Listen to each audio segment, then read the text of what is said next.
नंदनाय च नंदगोकुमाराय गोविंदाय नमो नमः। भगवान कृष्ण का अग्र पूजन किया। बोल बाकी बिहारी लाल की जय जयकार हुई है। सब लोग प्रसन्न हुए। और एक बात ध्यान से सुनना, मेरे गोविंद का अग्र पूजन हुआ है, पर मेरे गोविंद ने राष्ट्र यज्ञ में झूठी पत्तल भी उठाई है। प्रेम से बोलो राधे राधे। राधे राधे बोलना पड़ेगा भाई। राधे राधे। धन्य है आप लोगों का कथा के प्रति इतना प्रेम। धन्य है। जब सभी के चरणों में वंदन है। जो दूर दूर से पधारे आप भक्त के रूप में आए, सभी का वंदन है, नमन है। तो यहाँ मेरे गोविंद ने झूठी पत्थर उठाई। क्या सीखना है? काम छोटा या बड़ा नहीं होता है, छोटे बड़े होते हैं मन के विचार। और राष्ट्रीय में जब सम्मान हुआ है, सब लोग खुश हुए। देखिए शिशुपाल गाली पे गाली दे रहा है। क्यों? ईर्ष्या के कारण। ईर्ष्या की बेटी है निंदा। निंदा का ज्ञान हासिल करने के लिए कहीं स्कूल नहीं गए, कोई कोचिंग क्लास नहीं गए। जहां ईर्ष्या है तो निंदा का गुण आ ही जाएगा। शिशुपाल भगवान को गाली पे गाली दे रहा है। मेरे गोविंद आराम से सुन रहे हैं गाली। देखिए, यदि हम किसी से ईर्ष्या करते हैं, सामने वाले का बुरा हो ना हो, हमारी छाती में जलन हो जाती है। कैसे हो जाती है? सुनिए। एक कुमार था, राधे, एक कुमार था, उसका गधा बीमार पड़ गया। तो ढोर अस्पताल में पशु चिकित्सालय में लेके गया कि मेरा गधा बीमार पड़ गया, प्रभु देखिए ना, डॉक्टर साहब देखिए इसको। डॉक्टर ने गधे को इंजेक्शन लगाया और कुछ गोली दी और एक बांस की पोंगली नलिका दे दी। बोले इसकी सहायता से दे देना। आधा पौन घंटा हुआ कि नहीं हुआ कि वो कुमार है। बोले डॉक्टर साहब कैसी दवाई दी? मेरी छाती में जलन हो गई। बोले दवाई तो गधे के लिए दी थी, तेरी छाती में जलन कैसे हुई? तूने विधि बराबर की नहीं? बोले आपने कहा था बांस की पोंगली में दवाई रखना, तूने रखी? बोले हो। फिर आपने कहा था कि पोंगली का एक सिरा गधे के मुंह में रखना, दूसरा सिरा अपने मुंह में रखना, तूने रखा? बोले हाँ। फिर आपने कहा था कि उस पोंगली में फूंक मारना, तो तूने फूंक मारी कि नहीं? बोले नहीं, मेरी फूंक मारने के बोले गधे ने फूंक मार दी, दवाई मेरे पेट में चली गई। ध्यान देना बंधु, किसी से ईर्ष्या करते हैं, सामने वाले का बुरा हो ना हो, हमारी छाती में जलन हो जाती है, हमारी बुद्धि मलिन हो जाती है। कभी किसी से ईर्ष्या ना करो। शिशुपाल गाली पे गाली दे रहा है, और जैसी 100 गाली हुई, मेरे गोविंद ने सुदर्शन चक्र से शिशुपाल का शीश काट दिया। फिर साथी दंतवक्त्र आया, भगवान ने उसका भी शीश काट दिया। और बाकी बिहारी लाल की श्रोता बंधुओं, इसी राष्ट्र यज्ञ में महाभारत युद्ध की रचना हो गई है। कैसे महाभारत युद्ध हुआ? सुनिए कि मैदानों ने सुंदर सा महल बनाया था। उस महल की विशेषता यह थी कि जल वाला भाग थल वाला भाग जल वाला दिखाई देता था। दुर्योधन जब अंदर गया, दासियों ने समझाया आप थोड़ा है ना संभल के जाइए, सावधानी से जाइए। दासियों ने कहा। दुर्योधन अकड़ के गिरा, मुझे ज्ञान देती हो? दुर्योधन अंदर गया तो पहले तो उसने जमीन वाले भाग को पानी वाला समझा, अपने कपड़े ऊपर कर लिए। फिर अपनी मूर्खता भी हंसी में तो फुकट में कपड़े ऊपर किए हैं, पानी आई नहीं। फिर उसके बाद में उसने जल वाले भाग को जमीन वाला समझा और तड़तड़ा के नीचे गिर गया। जैसे ही गिरा द्रौपदी हंसी तो हंसी, और द्रौपदी ने कह दिया अंधस्य पुत्र अंधः, अंधों के तो अंधे होते हैं। श्रोता बंधुओं, देवी स्वरूपा ममतामयी माताओं बहनों, इस एक वाक्य ने महाभारत करवाई है। इस एक वाक्य में क्या सीखना है? पहले तोलो और फिर बोलो, कभी किसी का दिल न दिखा। सबसे बड़ा धर्म क्या है? ऐसा व्यवहार कभी किसी के साथ न करे जो हम अपने लिए नहीं चाहते हैं। ऐसी वाणी बोलिए मन का आपा खोए, औरन को शीतल करे, आप हो शीतल हो। ऐसी वाणी बोलिए। इस एक वाक्य ने महाभारत का जी आयाचक व्रत का नियम पालन करते हैं कि मैं किसी के घर में मांगने नहीं जाऊंगा, यह उनका नियम है। सुदामा की धर्मपत्नी का नाम है सुशीला। पहले के जमाने में जैसे नाम होते थे वैसे गुण हुआ करते थे। आजकल तो नाम के विपरीत गुण देखने में आते हैं। जिसका नाम संतोष है पूरा संतोष दिखाई देता है। जिसका नाम शांति बहन है दिन रात कट किट कर रही, नाम है शांति। जिसका नाम गंगा बहन है पीने को पानी नहीं दे रही, नाम है गंगा। तो सुशीला यह था ना कि सवेरे से दोपहर हो गई है, सवेरे से दोपहर हो गई है, बच्चों ने भी कुछ नहीं खाया है।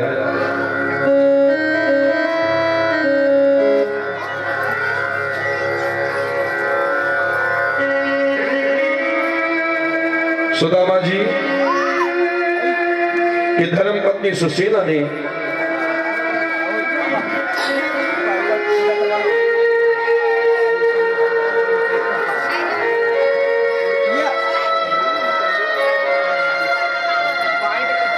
ध्यान दीजिए,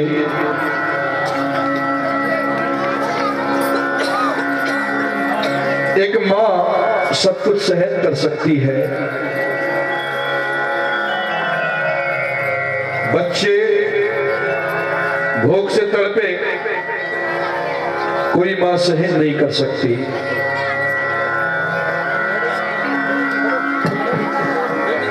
कोई मां सहन नहीं कर सकती है। आज भगवान को पुकारने लगी, भगवान को पुकारने लगी।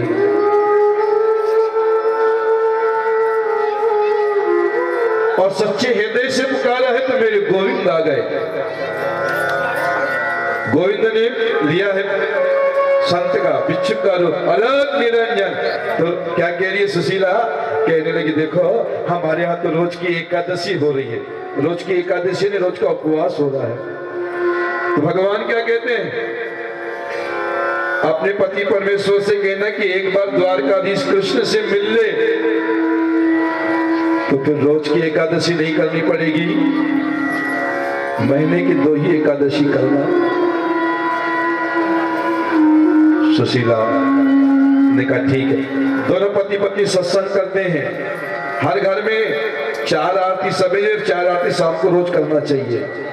जिस घर में कलह हो, अशांति हो, शनिवार के दिन सुंदरकांड का पाठ करिए, राधे राधे, घर में शांति हो जाएगी। सिद्ध प्रयोग।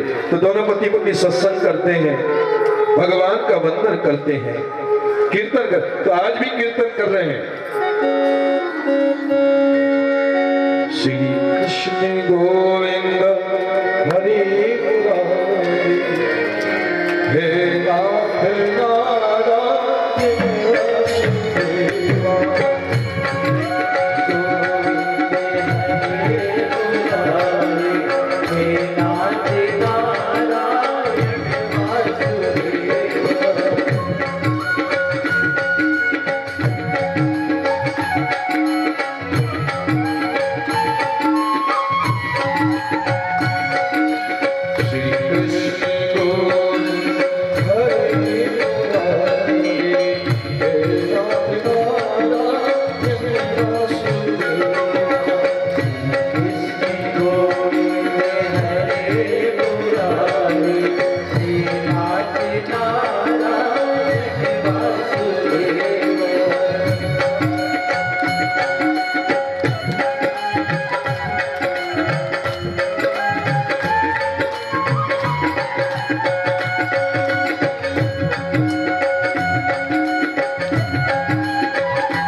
सुशीला कह रही है सुनते हो जी, एक बात कहनी है आपसे।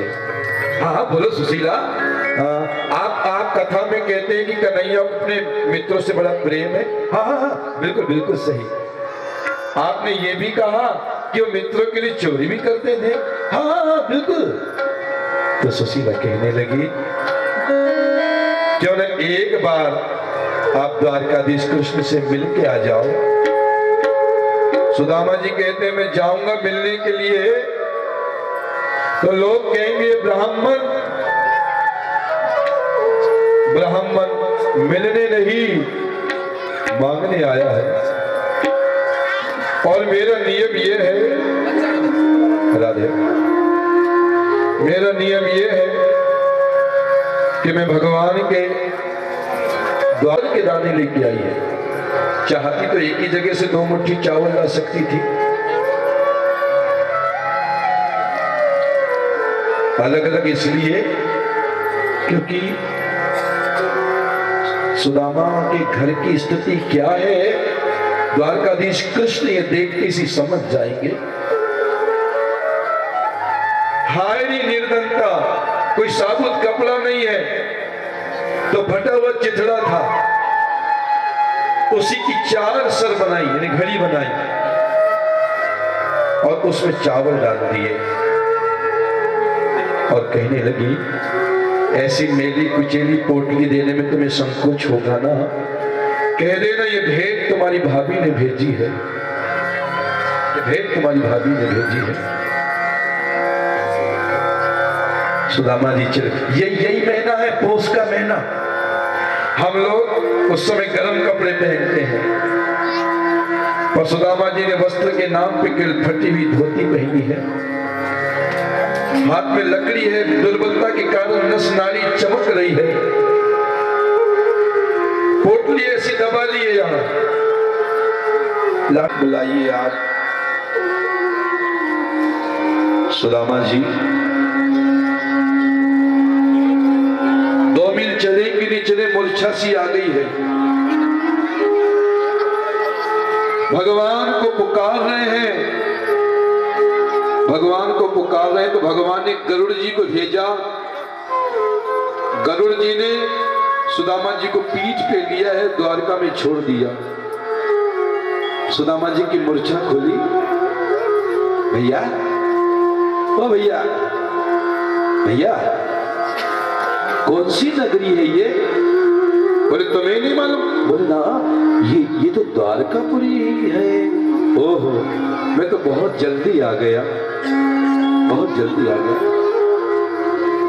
देखिए भगवान की तरफ आप 10 कदम भी आगे बढ़ाएंगे ना तो परमात्मा 20 कोस चल करके तुमसे मिलने के लिए आ जाएंगे। एक बार चलना तो शुरू करो। अब सुदामा लाठी टेकते टेकते द्वारकाधीश के महल की तरफ आए हैं। दुर्बलता के कारण चला नहीं जा रहा है, फिर भी संभल संभल के आ रहे हैं। नारायण हरि। सुदामा जी चले आ रहे हैं, बार बार बैठ जाते हैं दुर्बलता के कारण। नारायण हरि। और सुदामा जी अब द्वारपालों के पास पहुंच गए हैं। द्वारपाल ने देखा ये बड़ा तेजस्वी ब्राह्मण है, कौन है, कहां से आया है? द्वारपाल ने कहा ये कौन है?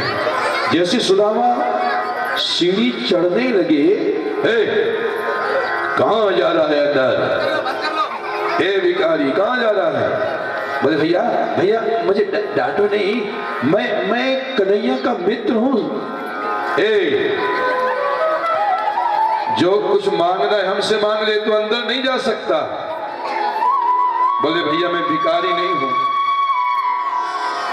जिसके मन में कोई चाह हो वो भिखारी है। मुझे कुछ नहीं चाहिए भैया। तो हम तो ये अंदर नहीं जाने देंगे। तो बोले ठीक है भैया अंदर नहीं जाने दे रहे हो तो मेरा एक संदेश दे दो। कौन सा संदेश? राधे।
मोहन से जा करके कह दो एक बार मोहन